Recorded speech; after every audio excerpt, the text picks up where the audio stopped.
Yo, what's going on everybody? Welcome back to a brand new video. In today's video, we're taking a look at the Air Jordan 1 Lost and Found.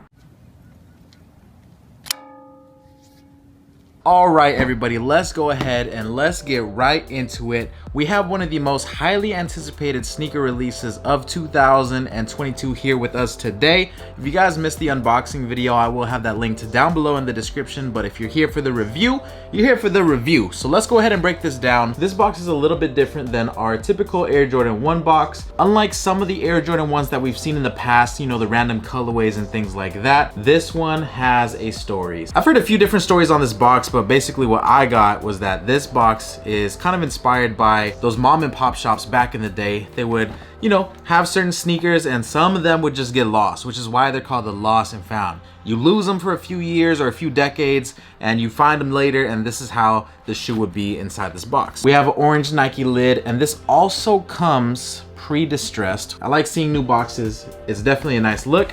And then on the bottom we have our typical Air Jordan 1 box that we're used to seeing, the black and red box. The front is going to feature a sales sticker, which looks like it's covering a $64.99 price tag. That would be insane. And I'm just thinking, back in the day, $64.99, if that's what the shoes were selling for, it might have been a little bit cheaper actually. If you've been collecting sneakers for that long and you're watching my videos, let me know if you were able to live through that era, because that just sounds insane to me. So the cool part about these sales stickers is that you could feel all of that. Of course, I went ahead and picked up a size 10, and I believe these are retailing for $180. If you're wondering how I got this pair, I got it from Fineline 1721. So if you guys are interested in getting a pair early, you could go ahead and hit them up. But I will say, I did pay a pretty penny for these, so don't expect them to be anywhere near whatever the market is, because I paid over that. Let's go ahead and take a look at the shoe and give you guys my overall opinion on everything. I know a lot of people were on the same page in the unboxing video, but we're just gonna go ahead and talk about it. But before we get into that, I will go ahead and give you guys our typical Air Jordan 1 rundown, all right? And quick disclaimer, I did wear these before I filmed this part, so the bottom is gonna be slightly dirty. So my bad on that, but here we go. The Air Jordan 1 Chicago Lost and Founds. Starting off with the outsole, we have our red outsole that features this chalk look. Again, my pair is a little bit dirty because I did the on feet, but this chalk look is supposed to represent a little bit of oxidation. You know, when shoes sit for a while, you're gonna see a little crustiness, you're gonna see a little moldy look, you're gonna see a little chalky look. So that's what they were going for on this sneaker. Now, one shoe that really pops with the moldy look is the Black Cement 3. If you ever had a pair of 94 Black Cement 3s or 2001 Black Cement 3s and you just let those things sit, you look at the back tabs, those things look crazy. This is not a pure white midsole, it's not a pure white leather shoe.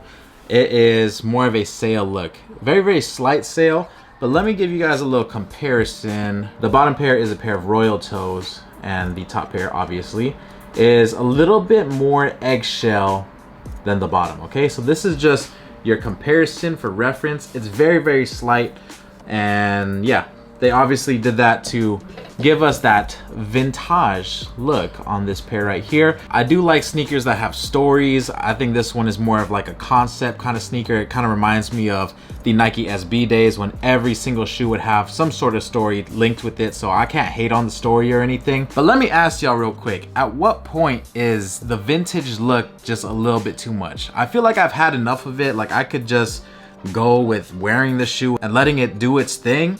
And I'm gonna let these pass. I'm a harsh critic these days because I've literally seen it all. But this pair right here can get the pass, all right? I was pretty harsh on it in the unboxing, but after seeing this shoe a couple times here and there, wearing them for the on feet, I was like, okay, I'm giving these shoes their chance to shine.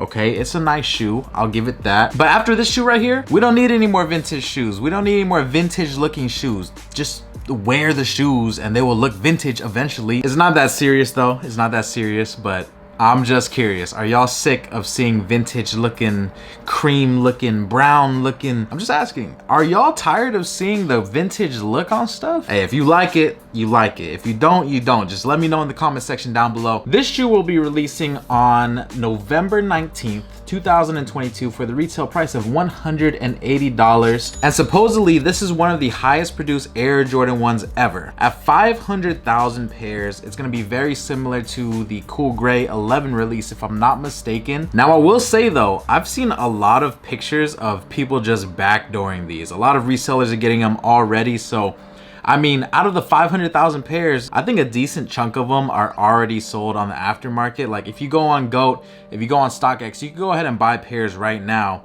that will ship. And at the time that I'm filming this video, I'm filming this on November 1st, okay? This shoe comes out in about 18 days.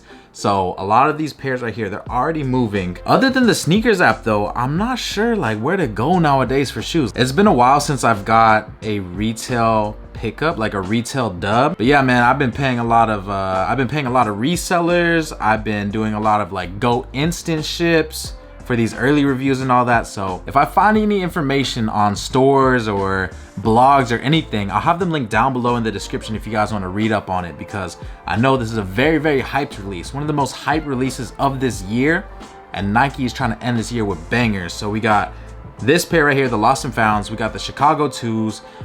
There's a Jordan 11 dropping as well. And I believe there's a couple other shoes, but this one for sure is on the list for many people. The Wings logo is changed up a little bit. It's not flush with the shoe. It's more of a raised look.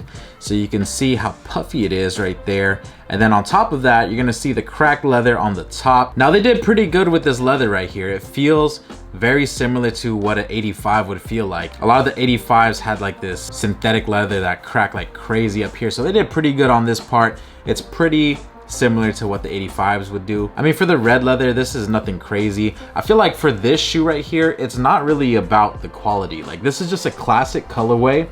That black, red, and white combination, you just can't go wrong with. But don't expect anything to be super exquisite or super crazy when it comes to this pair right here. This pair is for those people that wanted the Chicago 1s back in the day when they were over $1,000 and they couldn't afford it or couldn't grab them. This is for you right here, because this pair was going for a little bit over $1,000 a couple weeks ago. I was gonna buy a pair for a review, but I was like, bro, $1,200 for a pair of these just to review it for you guys? I was like, I'm not about that right now. But a couple days ago, these started dropping and I was like, okay, I'm able to purchase this now. It went from like $1,200 to $700, and that's when I bought in.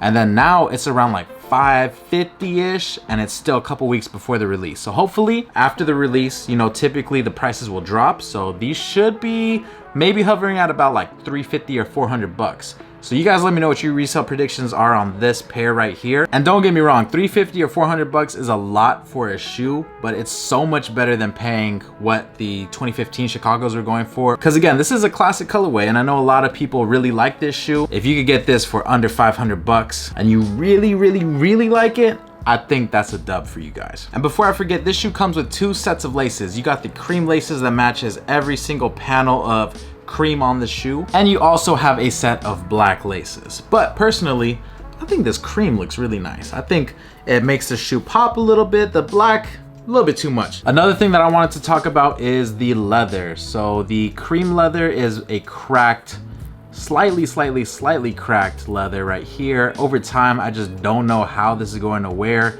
but I did notice that after wearing this pair for a little bit, some of the leather started like, I don't even know how to explain it. It's not like it started lifting, but you can see the crinkles a lot more in some areas. There's a little speck right there. Do y'all see that?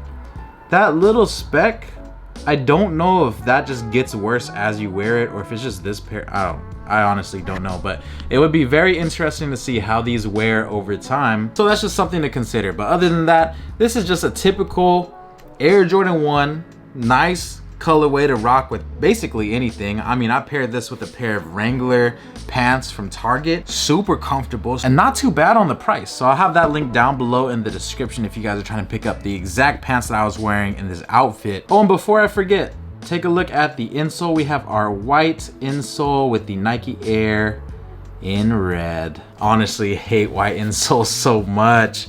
They get so nasty. Let me know what you guys think about this shoe. Is this a cop? a drop? Are you gonna flip this shoe? Like, what are your plans if you're able to get these?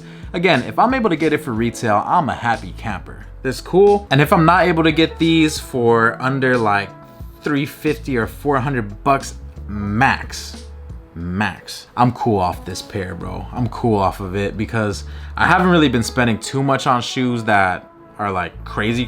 I'll be buying stuff that's like 90 bucks here, 120 there. Like, I'm really happy with New Balances right now. I've been rocking the 2002 Rs and I'm just, those are my shoes right there. And also Puma suedes. Like, I've just been buying stuff that's comfortable, I don't have to worry about, and that's what makes me happy these days. But again, I want to hear what you guys think about it. This is my initial and honest impression on these shoes right here. The next video is going to consist of different options to wear with these shoes, like different pants and all that stuff, and I'll also have that up very soon. So if you guys aren't subscribed yet, don't forget to hit the subscribe button. And if you guys would like to shop on the site, all of my custom goods this month are 20% off. So if you're doing any gift shopping, make sure you do it early because I need a little bit of time to start working on these things, which is why I'm pushing it a month earlier than what I usually do, all right? So if you guys would like to check out my site, I got keychains, watch bands, brim benders, sneaker cleaners, all that good stuff. Cop it for your homie, cop it for yourself. 20% off, automatically added to cart. I'll see you guys very soon in the next video. It's your boy Sneakerhead in the Bay. I'm out. Peace. Blueberry, Burberry, button-up, tan skin, mixed race, buttercup, Canada weather, got a bundle up. I'm tryna work, she hit my phone, she wanna, whoa.